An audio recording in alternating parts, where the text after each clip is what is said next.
guess this is the first nice day we have had this year, so everybody is out there doing something with the other. Okay.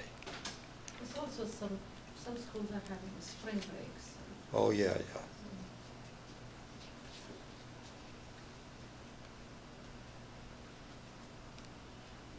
Om Sahana Bhavatu Sahanau Bhunaktu Sahaviryankaravavahai Tejasvinavadhitamastu ma vidvishavahai.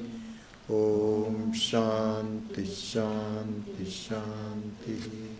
Parthaya Pratibodhitam Bhagavata Narayanena Swayam Vyasena Gratitam Puranamanina Madhye Mahabharatam Advaitamritavarshinim Bhagavatim Ashtadashadhyayinim Ambatvamanusandadhami Bhagavad Gita Bhavatveshini Yam Brahma Varunendra Rudra Marutaha Stunvanti Vidyai Samai Vedai Sangapadakramo Panishadai Gayanti Yatnamaga Dhyanavastita Tatkatena Manasa Pashyanti Yam Yoginaha Yasyantam Navidusura Suragana Devaya Tasmai Namaha Devaya Tasmai Namaha. Let us chant verses number 40 of chapter number 6, 40 to 43. So 4 verses, starting with number 40. Shri Bhagavan Uvacha, Shri Bhagavan Uvacha, Partha Naiveha Namutra, Partha Naiveha Namutra, Vinashastasya Vidyate, Vinashastasya Vidyate, Nahi Kalyana Krit Kaschit, Nahi Kalyana Krit Kaschit, Durgatim Tata Gacchati, Durgatim Tata Gacchati, Prapya Punyakritam Lokan, Prapya Punyakritam Lokan, Ushitva Shashvati Samaha, Ushitva Shashvati Samaha, Shuchinam Srimatam Gehe, Shuchinam Srimatam Gehe, Yoga Bhrishto Bhijayate, Yoga Bhrishto Bhijayate, Athava Yoginam Eva, Athava Yoginam Eva, Kule Bhavati Dhimatam, Kule Bhavati Dhimatam, Etadhi Durlabhataram Loke, Etadhi Durlabharam Loke, Etadhi Durlabhataram Loke, Etadhi Durlabhataram Loke, Janma Yadi Idrisham, Janma Yadi Idrisham. The number last one. Tatratam buddhisam yogam, Tatratam buddhisam yogam, Labhate paurvadehikam, Labhate paurvadehikam, Yatate cha bhuto bhuyaha, Tato bhuya, Yatate cha tato bhuyaha, Yatate cha pato bhuya, Samsiddhau kuru nandana.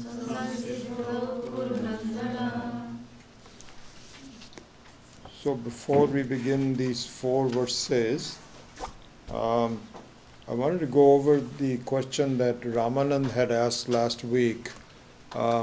He's not here. No. Probably not. Yeah. I think I'm just going to... Okay. Yeah.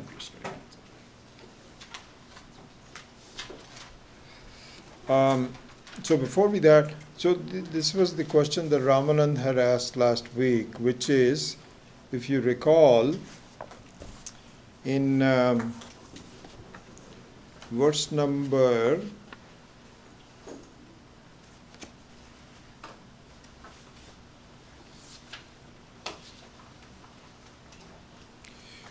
38, Arjuna was calling Krishna Mahabaho. You remember? So because and I missed that. Ramanand was the one who asked that question, that how come Arjuna is asking Mahabaho when in fact usually Krishna calls him Mahabaho.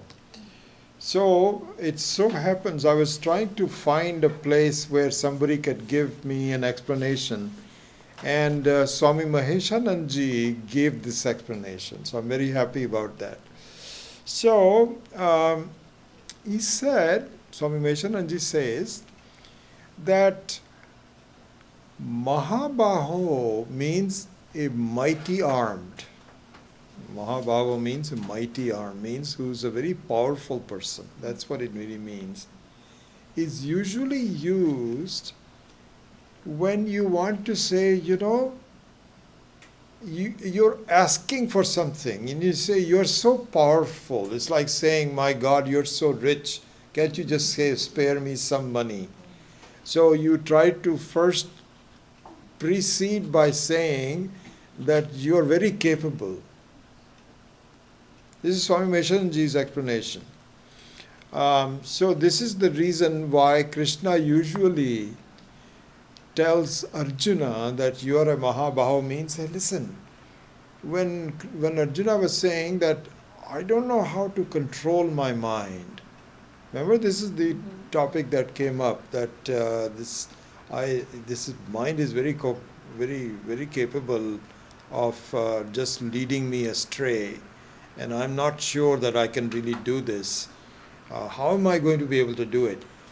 Krishna says, you are very powerful, don't you see? This is a piece of cake for you. Just follow my advice and you'll be able to do it. Don't argue. Don't have doubts about it. So this is how Krishna was using Mahabaho for creating a certain confidence in Arjuna. Now Arjuna is using the same word. Let's see that number 38.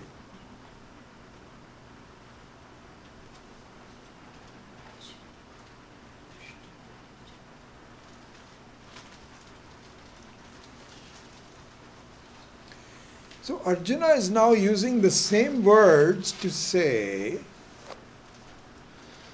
listen, I am not sure that in this life, see, the whole discussion at this point in what we are doing is, the whole discussion is this, and we're going to do this today and probably finish that off today. Whole discussion is that the following of the Vedantic teaching is not that easy for me. And that's our experience also, really speaking, because something enormously important is being told to us, and I am not yet clear about it in my life. And I am not sure when I will be clear about it. So then the question is, if I am not being able to fulfill the promise of Vedanta, what happens to me? This is the context that we are studying today in this whole thing. So in doing so, Arjuna says, you are a very powerful person. You are God Himself. I know who you are, Krishna, because you've already shown me and so on. So you're not an ordinary person. You're not just my charioteer. I know who you are. You're a very powerful person, the most powerful person in the whole world. Will you make sure that you will take care of me? This is the context. This is why he uses Mahabaho.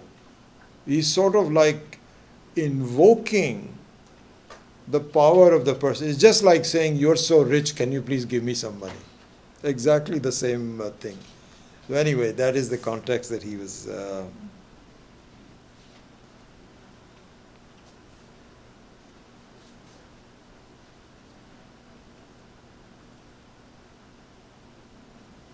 Anyway, so and I'll just read it in Hindi, just for those of you that know Hindi. संबोधन दिया महाबाहो, भगवान ने भी संबोधन दिया था महाबाहो। भगवान की ध्वनि थी कि तू मन को वश में कर सकता है, क्योंकि तू पहले पहले बड़े असंभव काम किए हैं तूने अपने लिए। अर्जुन भगवान को याद दिलाता है कि आपने भी बड़े बड़े राक्षसों को मारा है, अतः आपको आपके रास्ते में चला उसका आप उद्धार कर सकते हैं। वो सर्वथा नष्ट हो जाए ये तो ठीक नहीं, उसकी सद्गति लगती तो असंभव ही है, क्योंकि कर्म भी नहीं, ज्ञान भी नहीं। लेकिन जैसे मन का निग्रह असंभव लगता है और भगवान ने कहा था तू कर सकता है, ऐसे ही अर्जुन कहता है कि आप भी महाबाहु हैं, जिस कार्य को करने के लिए उपाय सहज नहीं लगता वो भी आप कर सकते हैं। So he says, even things that are very impossible for me to do, you will help me, won't you? So anyway, this is the reason for the Mahabahu. Anyway, now let's go to the main topic. So the main topic, as you know, is the question that if I am unable to fulfill the promise of Vedanta in this life, what happens to me in my next life? What my condition will be? And so now Krishna replies to him and does it in these 4 verses. We'll finish all 4 today. I won't go into the details of the verses, but I'll give you a conceptual idea about it. So 40, 41, 42 and 43. And so that's the topic that is being discussed. So he says, the first one he says, Shri Bhagavan Uvacha Partha na eva iha amutra vinashas tasya vidyate nahi kalyanakrit kaschit durgatim tata gacchati. So 2 things are talked about. One is what is called vinasha. So vinasha means destruction. And the second one is the word is durgatim. Durgatim means you won't end up in a bad place. Durgatim. Gati means the final place, and durgati means a kind of like you're stuck up in some place where you cannot get out of it. It's not a good place. So he says that won't happen to you. Anyway, both the concepts are given. So let's first look at vinasha. So there are 2 viewpoints that are given here, one by Swami Paramarthananda and one by Swami Maheshananji. I happened to study both of them because I was going into a research on Mahabaho. So both have given us a different viewpoint, not a completely opposite viewpoint, but a slightly different viewpoint. Okay? One is that Swami Maheshananji says that vinasha means, in this context, destruction means that whatever you are doing will be appreciated by the wise people in this earth. No one will tell you that you are wasting your time. No wise person. It's very possible that some unwise person may say that, but you don't worry about unwise people anyway. You know, it's very possible that someone that you do not respect, you don't have a high opinion about that person says, why are you doing all this Vedanta business? So then you say these kinds of things are said by that person. But he says that any good, wise person will not say, why are you doing this? And in fact, Swami Maheswaranji says that my definition of vinasha is that you are considered to be a fool. You are spending your time on unnecessary things. People don't have a high opinion about you. He says people that are engaged in a serious study of Vedanta are not going to be considered a fool by anyone. He says, and so this is a very interesting thing. So what happens is that in India, there really are two paths to this, okay? One is the karma path, and the one is knowledge path. The karma people feel that you should be going to temples all the time. You should be observing all of the important dates in the year. You should do a lot of puja in your home, and you should secure your place in the next life. This is the karma people. And the majority of the people are karma people. Very obvious, even today. If you come to the Vedanta class, there are 10 people sitting here. If you go to a temple, there will be 10,000 people. Well, not 10,000. Actually, I understand that on Krishna Jayanti, our ISKCON temple gets 10,000 people during the day. You'll never, Swami Dayanand used to say that. He says, I have never had more than 500 people in a class. Never. It's impossible. Because we used to say, Swamiji, how will we get more people? He says, you're not going to get it. Don't even try for it. So, this is the situation. Most of the people are karma people. Even they don't look down upon you. I know that in the Livermore temple, Narayan is a member there, he's a board of directors and so on. And if I invite them to come to the classes, nobody will come. Nobody comes from Livermore temple because their main thing is that I just want to do puja and so on and so forth. But they don't criticize me. They're not saying, I don't know what this guy does. They think he's doing something interesting. Let him do it. That's fine. And so this is the reason that Swami Maheshananji says. So here, look at it. He Partha, if you look at the first line, He Partha, na eva iha, na amutra. Iha means in this life, not here, not there. Amutra means there, and iha means here. He says, neither here nor there you will be highly respected. You haven't achieved it yet. See, this is the thing. All the discussion here is that I am not a Mahatma. What happens to me? I'm studying and I'm learning and I'm doing this and I'm giving up a lot of other privileges and I'm still not there yet. What happens to me? So Krishna is saying, I'll tell you what happens to you. First of all, no one will look down upon you. Don't worry about that. It's perfectly okay. And not only here, but even in the next life. The next life is going to be discussed in more detail later on. But anyway, this is the beginning.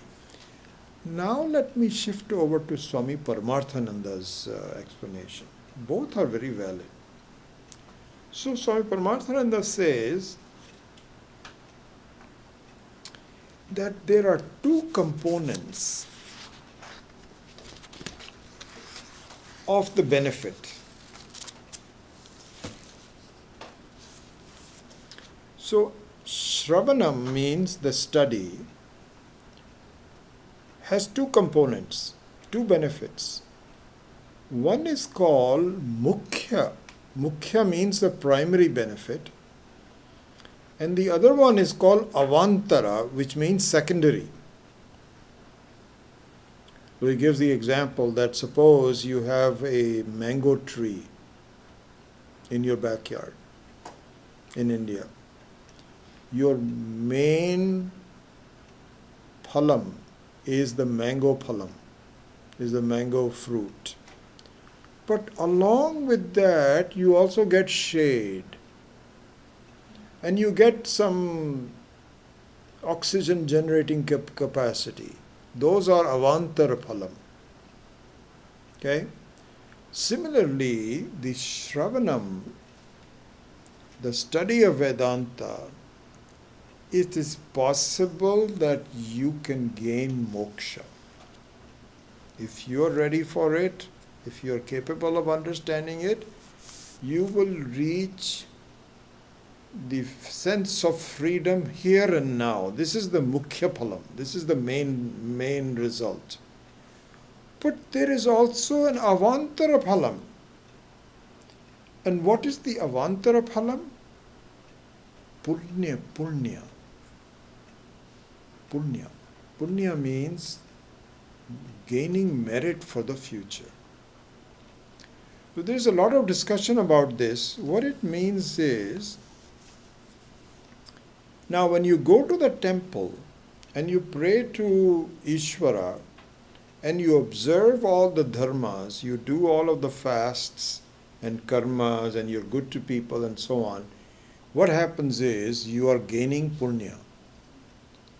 You're gaining some future credits, essentially. Your current life may be somewhat difficult, but your future is being improved by the earning of punya. The question is it necessary for you to do all these things in order to gain punya? What Vedanta says is, what punya these karma people are getting, you are also getting by learning Vedanta. You don't have to do all of that.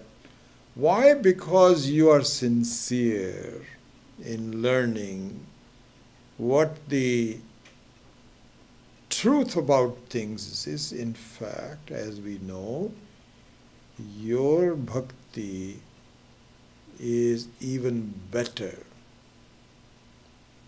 Why? Because the bhakti of a karma person is very specific to a place, time, whereas the bhakti of a Vedantin is more natural. You may not be able to see Ishvara everywhere, but you're trying to. You're open to the possibility. So that bhakti generates punya, which is in no way inferior to the karma kanda. So Swami Paramarthananda very beautifully pointed out that you will be taken care of. Whether or not you are going to reach moksha, this is a different matter. But the fact that you will be in a better place in the future is unquestioned. So, this is what this verse number 40 is saying is that na vinashahata vidyate, and then in fact the second line says that if you continue the path of learning, you will never end up in a bad place. That bad place explanation is going to be expanded in the next 2 or 3 verses. What do you mean by a good place, bad place, etc.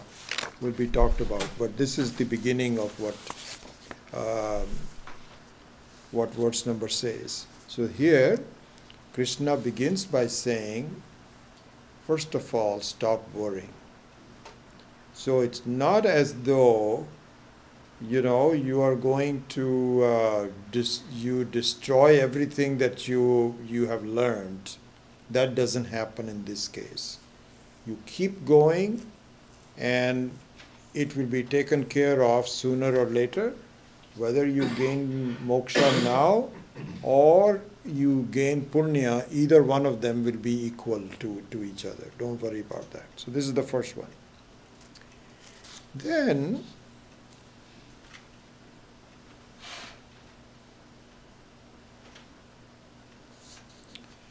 he explains what the possibilities are in the future.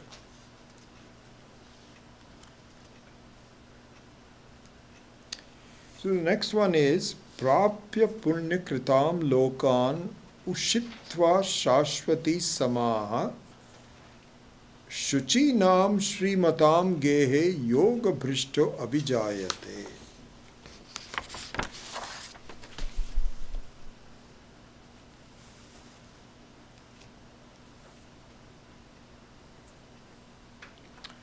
So, here the one word to focus in on is the word yoga bhrashta. Yoga bhrashta means essentially one whose life comes to an end, because the life depends upon the health of the body. Really, that's the main thing. You may have some differences in how you feel about things, and if you are more relaxed, then you can live a little bit longer. If you have good habits, you can live longer. But basically, your genes and your habits of eating and your aging determines how long you're going to live. That's what's going to happen. Now, if due to is understanding of life and experiences and so on, you are able to reach a sense of freedom even in this life, then there is no question. Everything is okay. But suppose, and this is the majority of the cases, these are very difficult things to do. For me to be able to reach this in this life, it requires a lot of effort, a lot of transformation, and so on. But suppose your body collapses before you get to that point, what happens? That person is called yoga bhrashta. So yoga here means the one which is united to the freedom of one's own being. This is the yoga that talked about. It is not hatha yoga or anything. This is, so here yogi means a swami. So, and the one who is not able to do this is called yoga bhrashta. So, question is that if I am a yoga bhrashta, what happens to me in my next life? This is the question. So there he says that one who has fallen from this is reborn in a family of the cultured and prosperous people. So, Shuchinam Srimatam Gehe. So, Shuchinam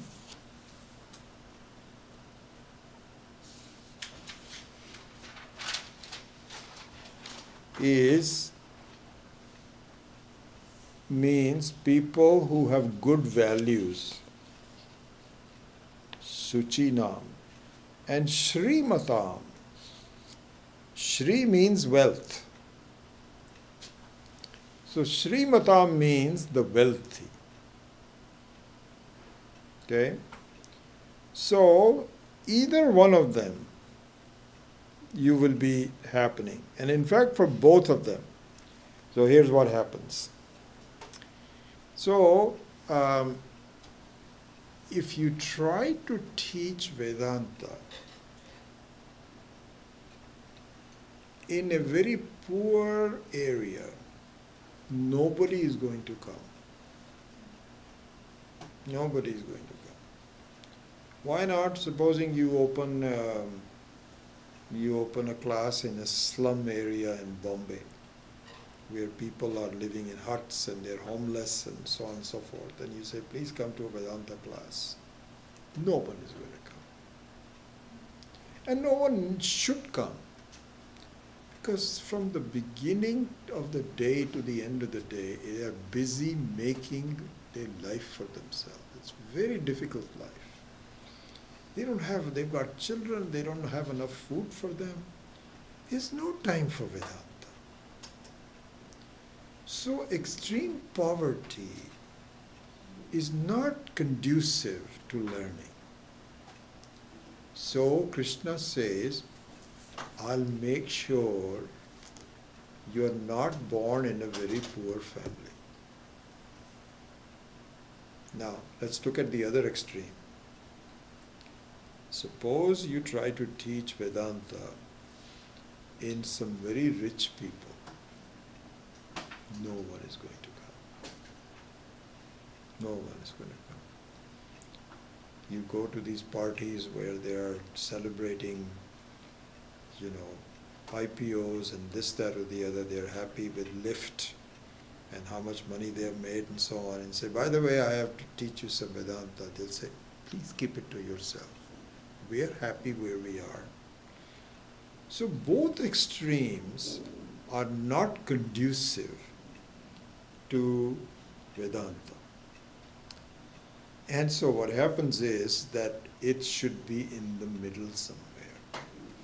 You have enough you don't have to worry about your food day to day, but you have some ideas and doubts as to where I'm going, what's going to happen.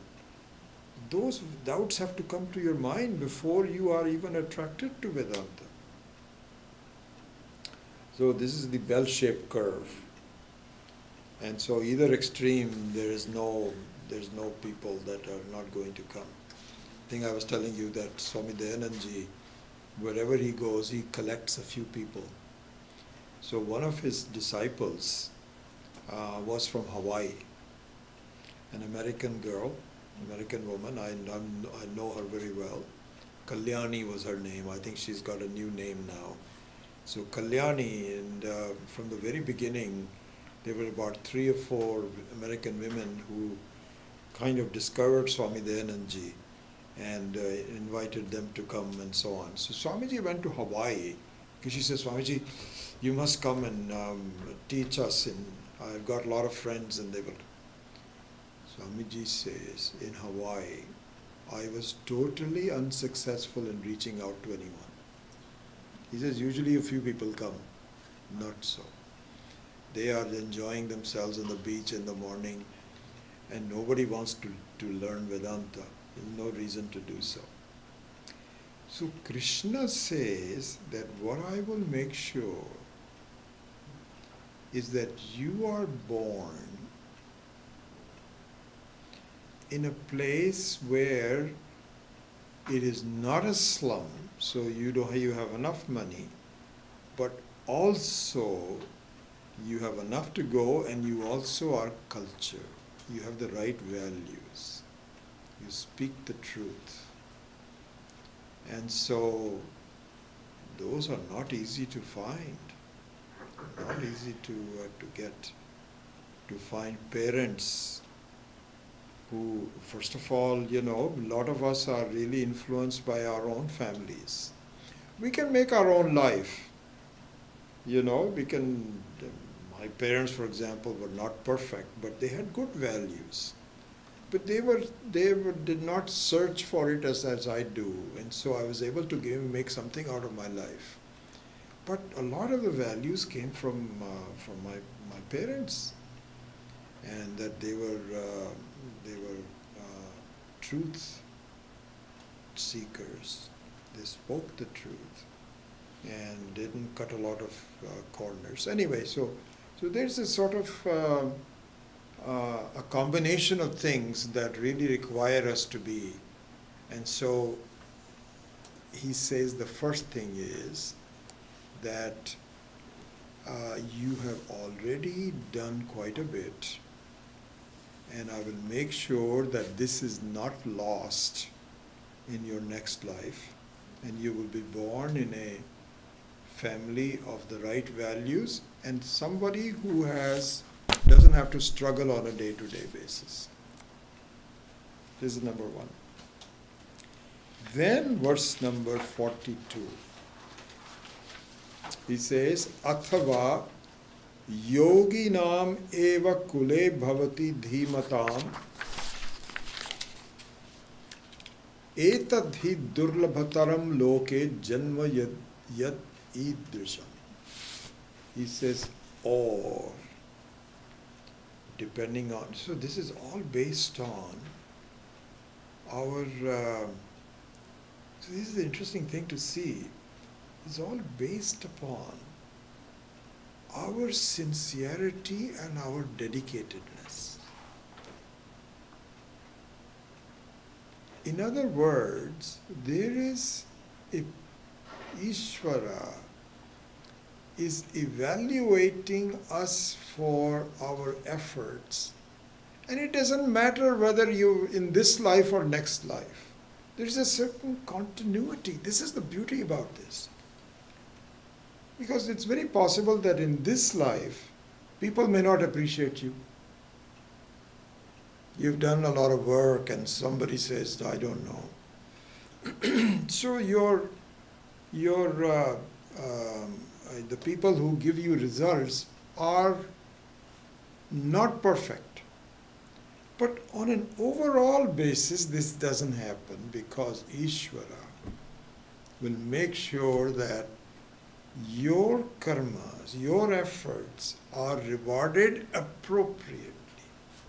So verse number 42 now says, if you are really deserving, if you put your efforts in, I will then have you take birth in a family which is already very wise. Your father and mother would have spiritual values to begin with. Because in 41, that isn't the case. Because in 41, verse number 41, you'll be placed in a conducive family. Conducive family, but they may not be learned. 42, so this is the difference. See that? In 42 he says,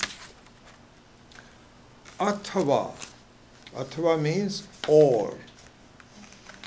Yoginam eva kule bhavati dhimatam.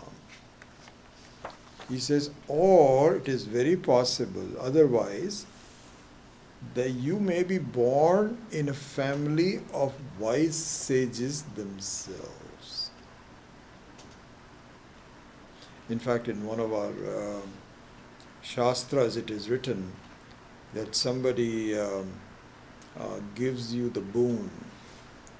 Not only will you become a wise person, but everyone in your family will also become wise. Doesn't happen. It's a very rare situation. Very rare situation.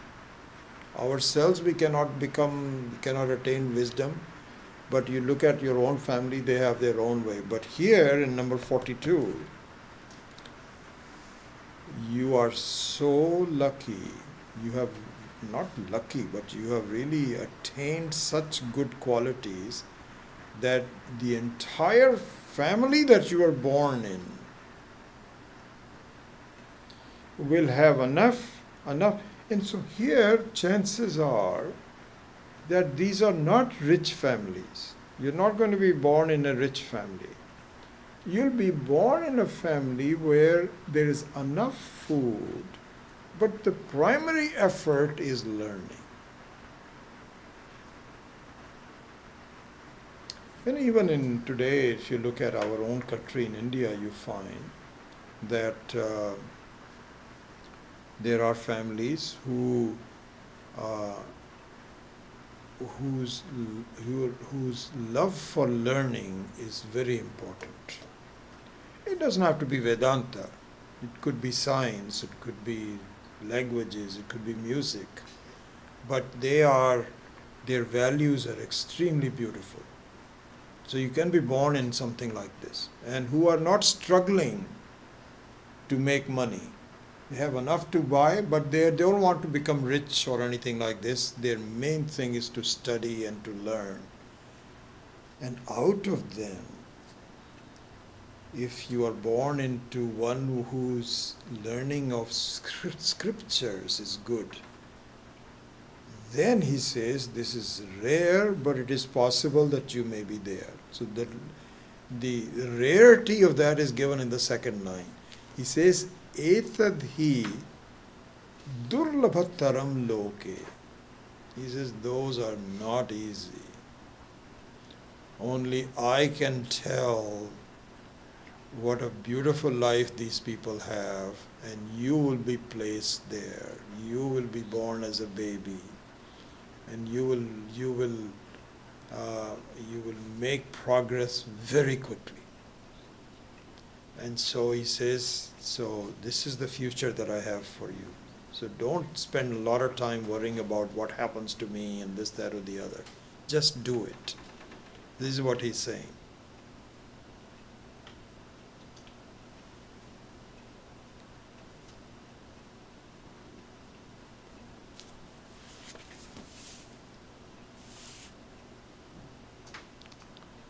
And the rarity comes because the wisdom is not easy. It requires a lot of study. And in our Shastras it says that jnanis themselves are very rare. Manushyanam sahasreshu kaschid yatati siddhaye yatatam api siddhanam kaschid mam veti tattvataha. It means that so there are 3 levels. To become a human being requires a lot of prior effort. Out of human beings, to seek Ishvara is very rare. And out of people that are seeking Ishvara, to attain Ishvara is even more difficult. What to say? So he says that, in other words, I'll take care of you. I'll evaluate where you are and make sure that the results are consistent with where you should be. Don't worry about that. That I'll take care of it. It was interesting when several years back, about 20 years back or so, about that, maybe a little bit less than that, because when my father passed away, then my mother was alone, and I would go and visit her at least once a year, and just, of course, on talking to her on the phone and so on. So in many of the instances, then we will just have some talks on philosophy and about life and so on. And and my mother was never really a student of Vedanta. So she was a very dharmic person, but not Advaita Vedanta. And in a way, I'm very lucky that I came to this country, because by coming here, I had become more independent in my search. If I was in India, I would just follow what the family is doing, not question it. And if you raise your head, they'll say, why? Is there something wrong with us? You just do what we are doing. And this is what happens. So in a way, I feel really fortunate that I was forced to be away from any undue influences. They've given me a good life and so on and so forth. Well, I had to search on my own. And in doing so, I found something which is suitable for me. But anyway, going back to my mom, so when I would have discussions about this and so on, she never had any doubts that there is Ishvara, that there is afterlife. Never. Not even, and most of the Hindus don't. Her only thinking was, where will I be in my next life? There are a lot of discussions about that. So I found that to be really fascinating. Now it comes back to me. That whole thinking was, I wonder where will I be? Who will take care of me in my next life? And nothing to do with, I will be born or not, or nothing to do with heavens or hell or anything like that. She knew that she'll be there somewhere, and she was just wondering out aloud. Anyway, so that's just on the side. Anyway, so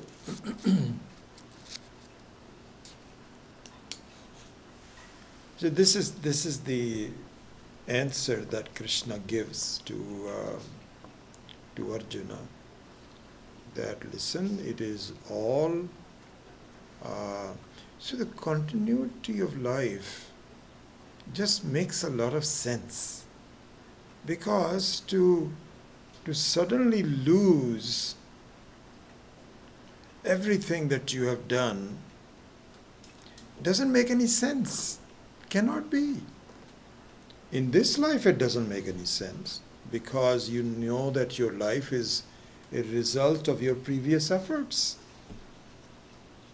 Of course there are ups and downs, sometimes there are unexpected things. Those are also accounted for. So there is no such thing as complete accident or complete not following of the results and so on. It just does not happen. It's a perfect situation. And if you run into problems, that means that the previous karmas have now caught up with you. That's all that has happened. Otherwise, it's a perfect situation. So,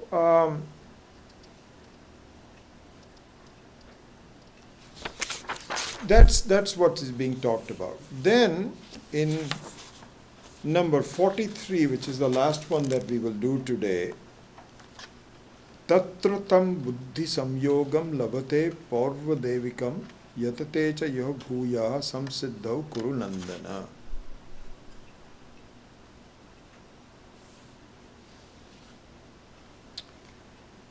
So now comes the final thing that Krishna is saying, because what he had previously pointed out was that, listen, consistent with your personality and your efforts and your dedication, you will be placed somewhere which will give you the opportunity to improve further. That's what he was saying. Then he said that there are two situations. One is, you have not attained a lot of good merit yet, so then you will be placed in a family that will be able to take care of you, and you'll have good values and so on. If you really deserve even better results, you'll be placed in a family of learned people. Now the question is, having done so, what will my life be? How will I attain? What will I do and study?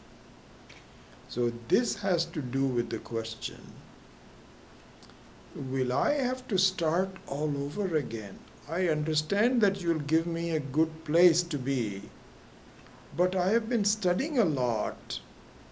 Will I have to study all over again? Will I have to get brand new education? Will I have to learn Sanskrit all over again? Or what will happen to me? How? Explain to me. So he says that what will happen to you is, your learning will be accelerated. That means that, yes, you have to learn the language. Obviously, everybody, we have to learn the basics of it. It will come to you very quickly. And this time when you study Vedanta, you will in fact gain the vision much more quickly than you could in this life. So what it really means is, and this is what we see. This is not as though it is just a kind of like a pie in the sky. We see this amongst in our life. What you find is that there are students who grasp the fundamentals much better than you and I can. Amazing. And in fact, it's so interesting. You find that people, when Swami Dayanand Ji used to start a new course, you would find that there are people who would flock to it.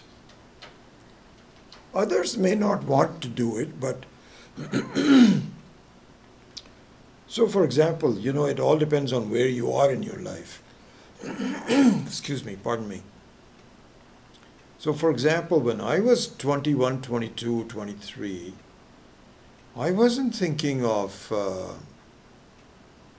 really becoming a brahmachari and then studying with the Swami or anything like that. No. I was the normal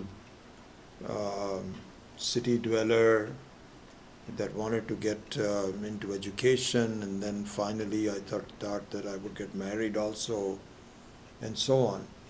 Those things came much later on. I had certain knocks in my life and so on and so forth. But there are people who, when they are 18, 17, 16, at that age, they already start having spiritual thoughts. They don't want to get married.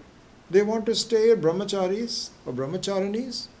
And anytime Swamiji would come, they would just start. That didn't happen to me.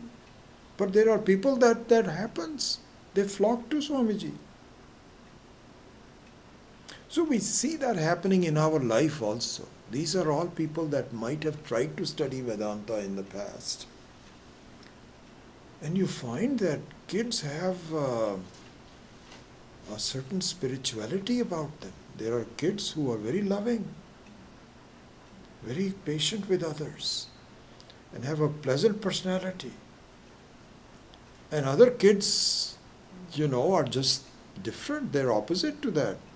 They quarrel a lot, they cry a lot, and they hoard things, don't share it with others. So there is a huge spectrum of different people. And the interesting thing you find is that this happens in the very beginning of the life. So there is a continuity. It's not as though, this is a very important thing to see the wisdom of the continuity of life, because if it wasn't there, then it will not happen where certain children are born with problems and certain children are born with a silver spoon in their mouth. That means it will be very arbitrary. No, there's nothing arbitrary. There's a continuity of it, and the expression of it just comes up to a point where you can see there are differences. So anyway, so what Krishna says here is that in number 43, so look, he says, "Hey Arjuna, in association with these spiritual families, he attains with that knowledge which belongs to the previous body and strives more for liberation." In other words, nothing is lost. So this is very consistent with our understanding. As you know, we have gone through this before, that each one of us has two bodies, actually three, but for discussion, two bodies. So one is Sukshma Sharira and one is Sthula Sharira. So Sthula Sharira is just a holding place, gross body, which is a hardware for holding the software. And the hardware, after a while, the disk drive, is rotating and it just gives up. So the hardware destroys. Software, on the other hand, Sukshma Sharira, continues. So that Sukshma Sharira may need some rekindling because, you're in a baby and so on. Not much. You will be attracted to the knowledge very quickly. So this is what Krishna is pointing out, that in summary,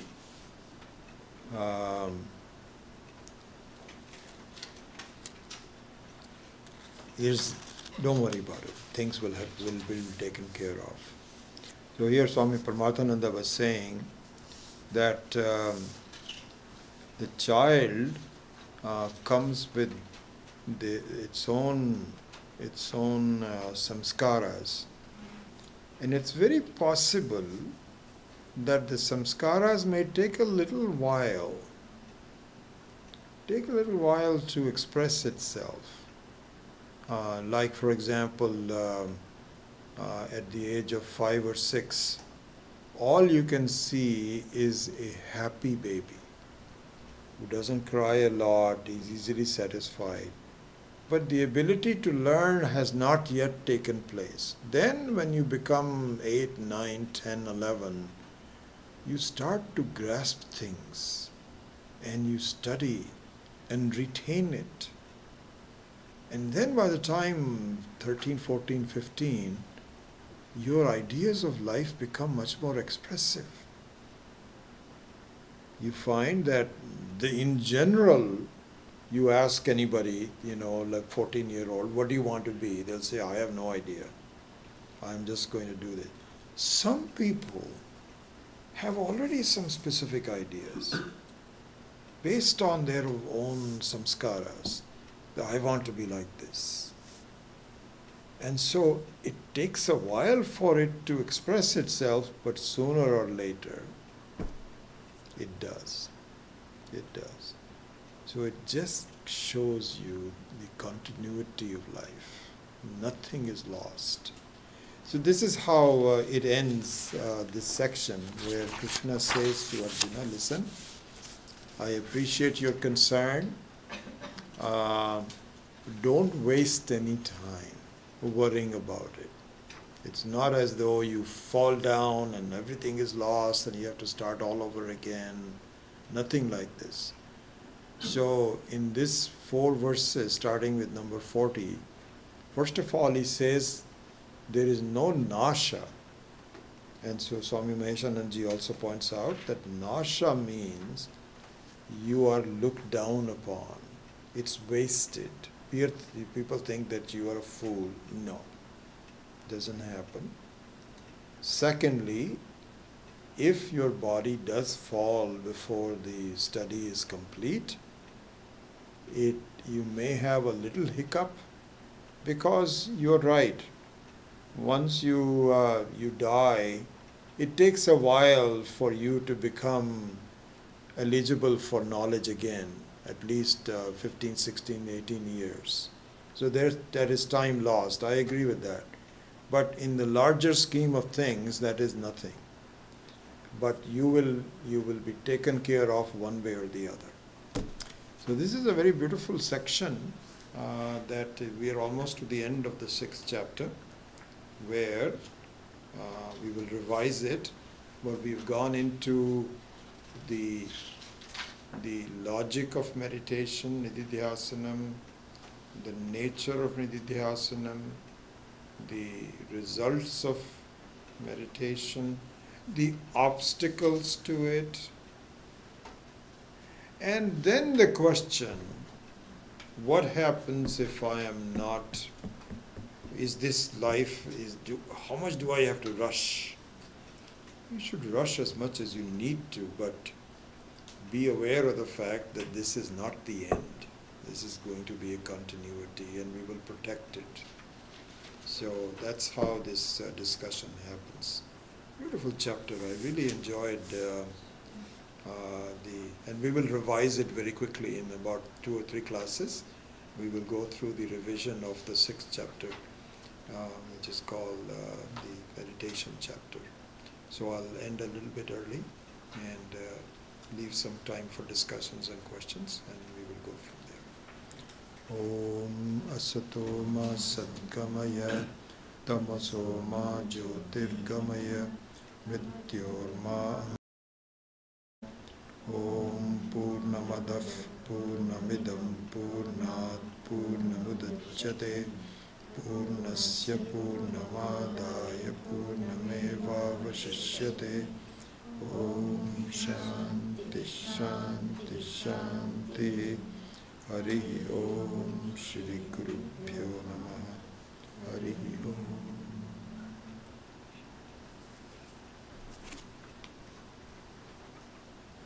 Any questions?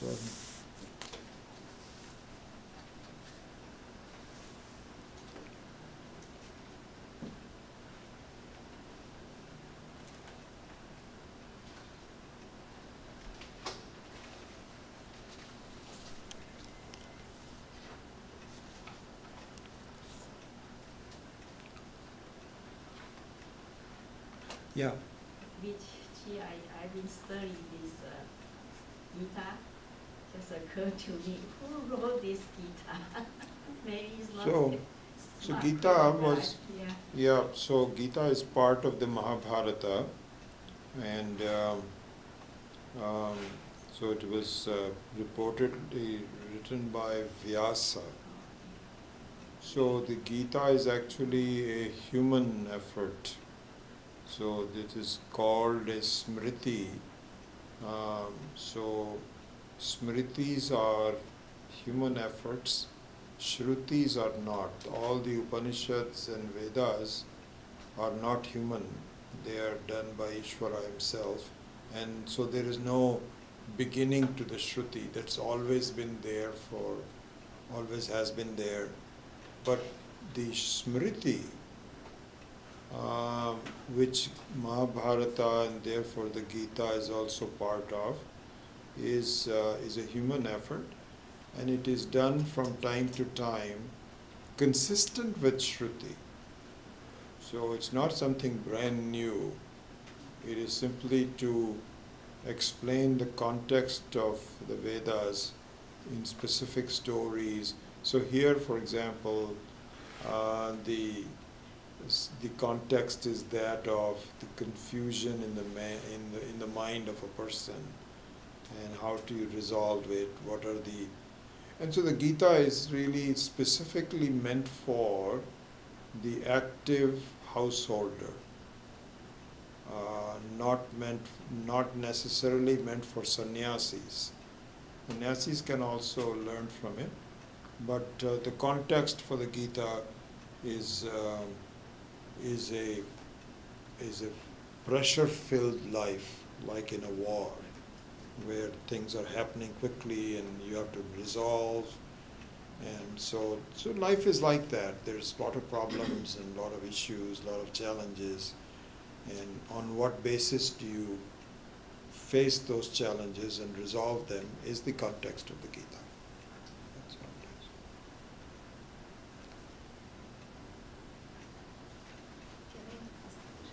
is. Yoga Bhrashta, is this the one that who hasn't studied Vedanta only, or he has fallen from the Vedanta knowledge, or he has done something wrong in his life? Good question.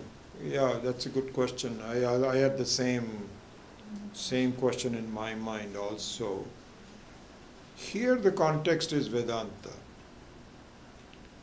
So you can broaden it to say that one who wants to do good.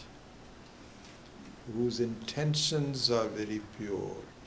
So that broadening means that it's not Advaita Vedanta, but anyone who has tried to attain perfection in life in any form of the other. But then something happens where you fall off that path of trying to be perfect and you make mistakes. So here the context is Vedanta study, but the same thing could be extended in general to say that what if I tried very hard, but then I made a mistake? So there the answer is that your mistake will be taken into account, but it's not as though everything will just disappear. You've done a lot of good, you've been doing all the things, so on and so forth, and yes, you made a mistake, and you may have to pay a price for that, you know. So in general, what it means is that that there is pure justice in this life. The local authorities may not provide you with the justice, but there is no such thing as a big mistake in the justice system. That doesn't happen. And so the appropriate results for any of your actions, whether you are a yoga bhrashta on a larger scale or on a Vedantic scale, will be taken care of. That's the way I would look at it, yeah. But you're right, that was the same, exactly the same question when I was reading this. So here the context is that of the study of Vedanta, and because I think the study of Vedanta also brings the question that it is difficult, it's unusual, and not easy to follow. And so what happens if I'm not able to follow what is being said? Is everything lost? What is the sense? So that discussion is specific to Advaita Vedanta, but the same thing can be instituted on a larger level as well. Yeah.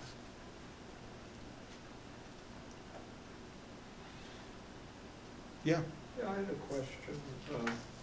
And it's been answered elsewhere. You know, in earlier classes, they talked about the attributes of somebody who is capable of learning Vedanta. But still, you know, from your perspective, is it possible, you know, for family members or others, if they don't have those attributes, or even yourself, for that matter, to give those to somebody else or help them, you know, find those attributes so that they, in fact, can learn? Yeah, so this is often, it's talked about a lot, obviously. So there, huge discussion about all of this. In general, yes, it's possible, but then you have to start somewhere. So at the very basic level, it comes in 4 parts. And so that is what is called the Artha, Kama, Dharma and Moksha. These are the 4 parts of it. So they have to be understood in that manner. So Artha means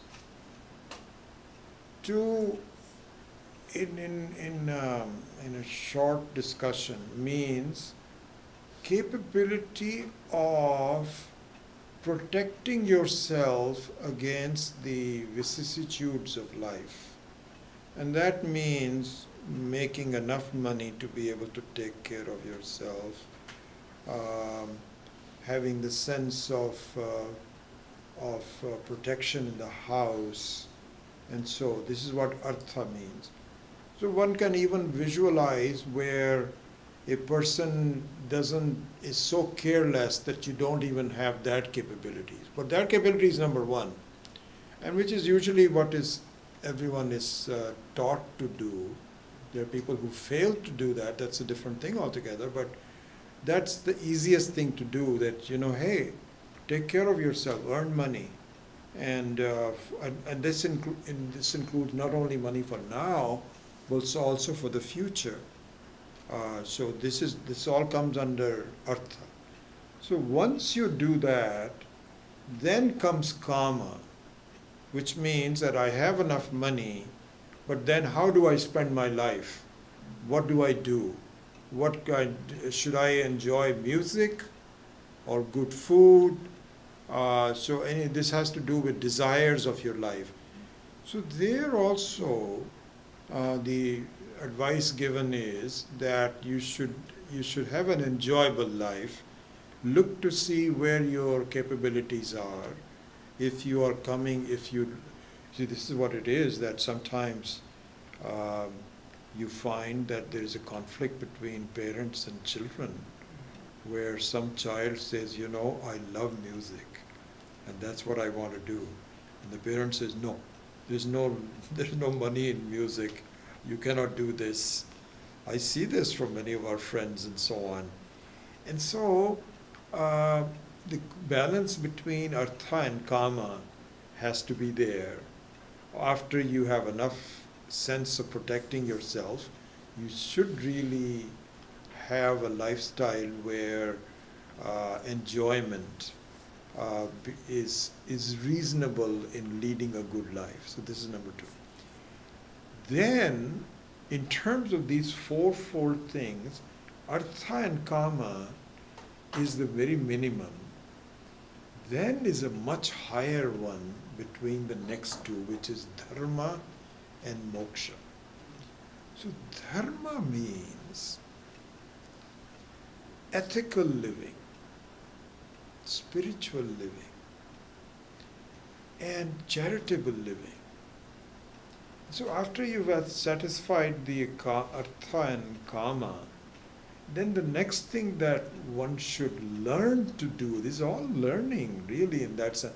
Some people may have natural inclinations to do that. You find, so for example, this movement about energy that these youngsters are now following, this is very beautiful.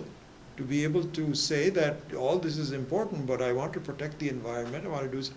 It all comes under dharma, where you have some higher goals about yourself, and certainly helping others, being selfless and so on. Finally comes, this refines your mind into thinking, is there a larger canvas? Is life, if the end of the life as it is, or is it something more than that? What is spirituality? What is the nature of God? What is the nature of human beings?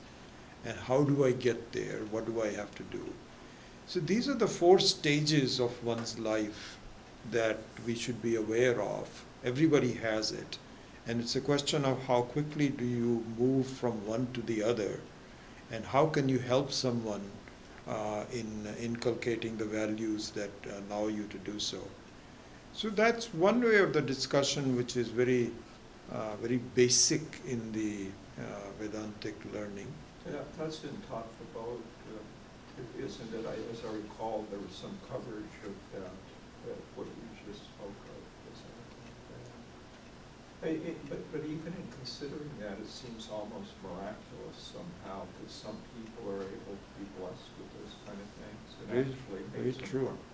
There's obviously plenty of people that have been exposed to all of those things, even Vedanta, and they don't for whatever reason. No, that's very true. I mean, we're all at different stages. Our influences determine what we are. It's a peculiar set of circumstances, as we were discussing earlier, that the 2 extremes are not amenable for either you're very poor and you have your hard time making life, or the other extreme where life seems to be so pleasant and there's no need to inquire any further. You don't think about the future and so on and so forth. So it's a peculiar set of circumstances where one searches, and then in spite of that, we are not prepared to to continue with the search also, just because you are. So it's a slow process. It could be that in this life all you will do is to refine your search. That's all you will do. But to be able to grasp it, to say, yes, oh my God, this is true, may not happen, you know. So it has so many different shades and levels of the variety of people's thinking and so on. Yeah, absolutely. You know, and I think the one thing to keep in mind is that nothing which is priceless is not profound. So it's not easy. One should, and in that sense, one should be more tolerant of one's own self. You know, this is what Arjuna's question is, that what if I'm not able to attain it now? What do I do? So Krishna says, it's okay. It will take a while. And nothing will be lost. Don't be in a sort of like a saying that, you know, this life is ending and I'm getting old and I haven't reached that point and so on. So I think this is you know, when we think about the search for God, it is the search for order in my life, really. Because you have a fear that somehow I'm not appreciated very well. I've done a lot, and this, that, or the other. And who's taking care of me? Is there someone? And so the search for God means that there is an order. There is an order. There is an overall sense of karma and karma phala. And that is how, so to see the presence of Ishvara and see the work of Ishvara you just don't worry about it. Let be taken care of. You do the best you can. And there is something larger who will take care of you. Is really what the search of God is. It's not as though I'm looking for one person that I suddenly see that, oh, this is what God is. Is to see the order in the whole life is the real search of God.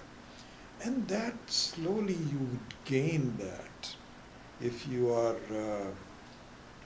serious about it, you begin to see that there is in fact order around. And that makes you so relaxed that you just do the best you can, not worry about results or anything like that.